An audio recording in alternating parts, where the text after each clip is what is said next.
राकेश ने फोन पर बात करते करते अचानक एक तेज चीख सुनी। वह हेलो हेलो करता रहा लेकिन दूसरी ओर से चीखने की आवाज ही आ रही थी। राकेश ने लगभग चीखते हुए कहा, रमा क्या बात है, तुम चीख क्यों रही हो? सब ठीक तो है। लेकिन तभी दूसरी ओर से किसी ने फोन काट दिया। उसके बाद राकेश लगातार फोन मिलाता रहा लेकिन फोन स्विच ऑफ आ रहा था। राकेश अपनी पत्नी रमा से बात कर रहा था। वह अपने घर से लगभग 15 किलोमीटर दूर था। रात में उसके पास कोई साधन नहीं था कि वह घर पहुंच सके।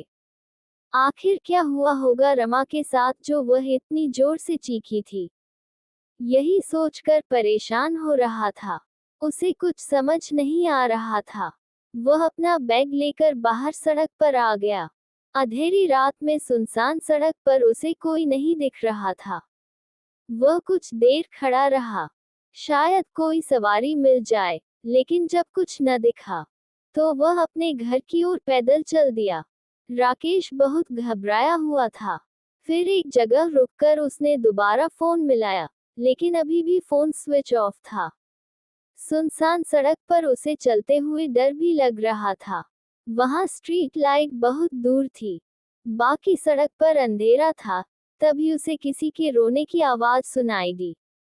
राकेश ने इधर उधर देखा लेकिन वहां कोई नहीं था। वह आगे बढ़ गया और तेज कदमों से उस स्ट्रीट लाइट की ओर चल दिया। जैसे जैसे वह आगे बढ़ रहा था, किसी औरत के रोने की आवाज उसके कानों में पड़ रही थी। वह और तेज चलने लगा। उसने पलट कर देखा लेकिन वहां कोई नहीं था।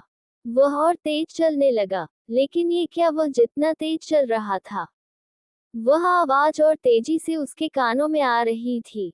राकेश ने रुककर उस आवाज को सुना तो उसके रोंगटे खड़े हो गए। हे भगवान, ये तो रमा की आवाज है, वह यहाँ कहाँ है? तभी रोने की आवाज बंद हो गई।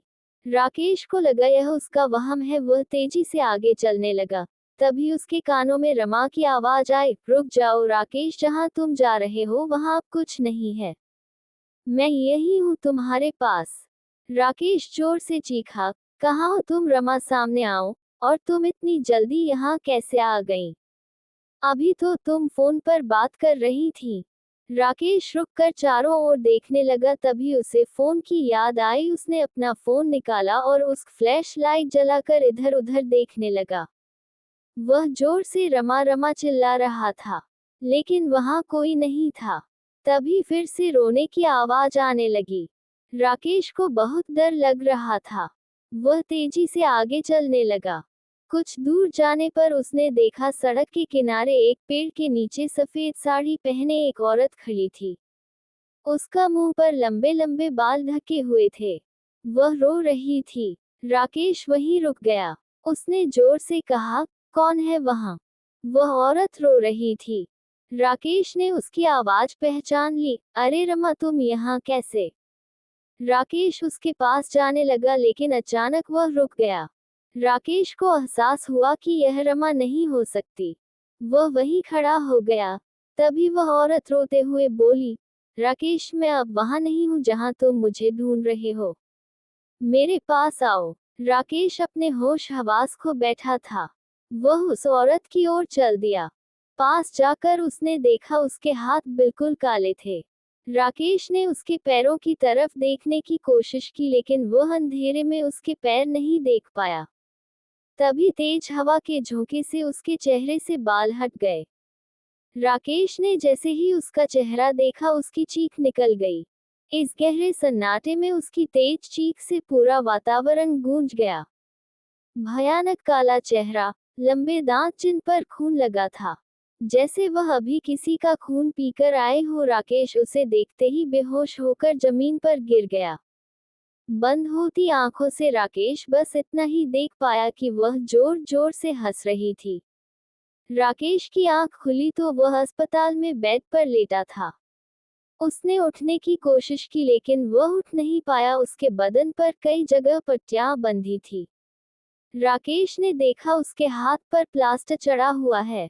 तभी डॉक्टर ने आकर कहा, बहुत किस्मत वाले हो आप, आपका एक्सीडेंट हुआ और आप बच गए। वैसे कैसे हुआ था आपका एक्सीडेंट? राकेश ने आश्चर्य से डॉक्टर को देखा। नहीं डॉक्टर, मेरा तो कोई एक्सीडेंट नहीं हुआ था। उस सड़क पर उस समय कोई नहीं था। तभी एक पुलिस इंस्पेक्टर अंदर आया। उसने कहा, वहां से कुछ लोग कार से जा रहे थे, वहीं तुम सड़क के किनारे खून से लथपथ पड़े थे। हमें लगा किसी ने अंधेरे में तुम्हें टक्कर मार दी। राकेश ने बताया, नहीं नहीं इंस्पेक्टर साहब, ऐसा कुछ नहीं हुआ था। वो तो एक औरत सफेद साड़ी पहने मेरी पत्नी की आवाज में रो रही थी। मैं उसके पास गया तो मैंने देखा वह बहुत भयानक थी। मैं बेहोश हो गया, फिर मुझे कुछ याद नहीं। इंस्पेक्टर ने कहा, ओह, तो आप ही उस डायन का शिकार हो गए। वह अक्सर लोगों को ऐसे ही अपना शिकार बनाती है और जान से मार देती है। आपकी किस्मत अच्छी थी कि आप बच गए। राकेश ने कहा, इंस्पेक्टर साहब, मेरी पत्नी का पता लगाए, कल उसका फोन आया था। फिर फोन पर उसकी चीख सुनाई दी, बाद में फोन कट गया।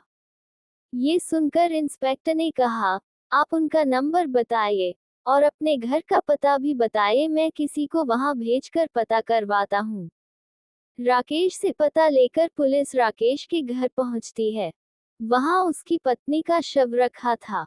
ये देखकर पुलिस वालों ने आसपास के लोगों से पूछा तो एक ने बताया, कल हमने इसके चीखने की आवाज सुनी थी। जब हम पहुंचे तो इसके शरीर पर कई घाव थे जिनसे खून बह रहा था। हम इसे अस्पताल ले गए। वहां इसने दम तोड़ दिया। इसका फोन भी गिरकर टूट गया। अब तो इसके पति राकेश का इंतजार कर रहे हैं। एक पुलिस वाले ने कहा, इनका कोई रिश्तेदार हो तो इनका अंतिम संस्कार कर दीजिए। इनके पति का भी एक्सीडेंट हो गया है, वे नहीं आ पाएंगे। वहां से आकर उन्होंने इंस्पेक्टर को सारी जानकारी दी।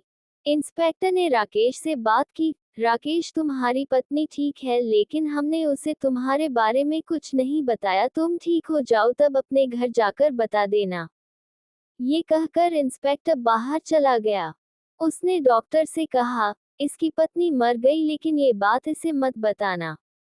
लेकिन अचानक ये सब कैसे हुआ कुछ पता नहीं लग पा रहा।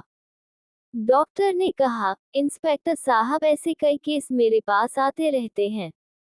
यही पास में गांव के सरपंच जोगिंद्र सिंह है, आप उनसे बात कीजिए, वे ही कुछ बताएंगे। अगले दिन इंस्पेक्टर सरपंच जोगिंद्र सिंह के घर पहुंच जाते हैं। सारी बात सुनने के बाद जोगिंद्र सिंह ने कहा, ऐसा कई बार हो चुका है, आप शायद यहाँ नए आए हैं।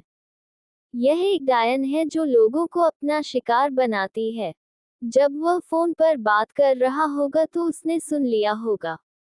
वह जिसे अपना शिकार बनाती है, पहले वह उसे प्यार करने वाले को मार देती है, फिर उसे अपना शिकार बनाती है। इंस्पेक्टर ने कहा, लेकिन वह आदमी तो जिंदा है, बहुत चोट लगी है उसे। जोगिंद्र सिंह ने कहा, किस्मत अच्छी थी जो वह बच गया। जब वह उसे मारने वाली होगी शायद तभी वहां वे लोग आ गए होंगे जो उसे अस्पताल ले गए। कुछ दिन में राकेश चलने फिरने लायक हो गया। इंस्पेक्टर उसे अपनी गाड़ी में बिठाकर उसके घर ले गए। पत्नी की मौत का पता लगते ही राकेश फूट फूट कर रोने लगा। इंस्पेक्टर साहब, आपने मुझसे झूठ बोला। मेरी रमा तो पहले ही जा चुकी थी। इंस्पेक्टर ने कहा, वह औरत जिसने तुम पर हमला किया वह एक डायन थी। मैंने उसके बारे में पता किया। उसके जब वह जिंदा थी तो उसके प्रेमी ने उसे छोड़ दिया था, जिसके कारण उसने खुदकुशी कर ली। बाद में उसने अपने प्रेमी को भी मार डाला। तब से जब वह कहीं भी दो प्यार करने वालों के बारे में सुनती है उन्हें मार देती है। तुमसे पहले भी कई केस हो चुके हैं। राकेश को गहरा सदमा लगा था। वह अब सारे दिन घर बंद करके अंदर बैठा रहता था। रात में वह उस औरत को सपने में देखता था।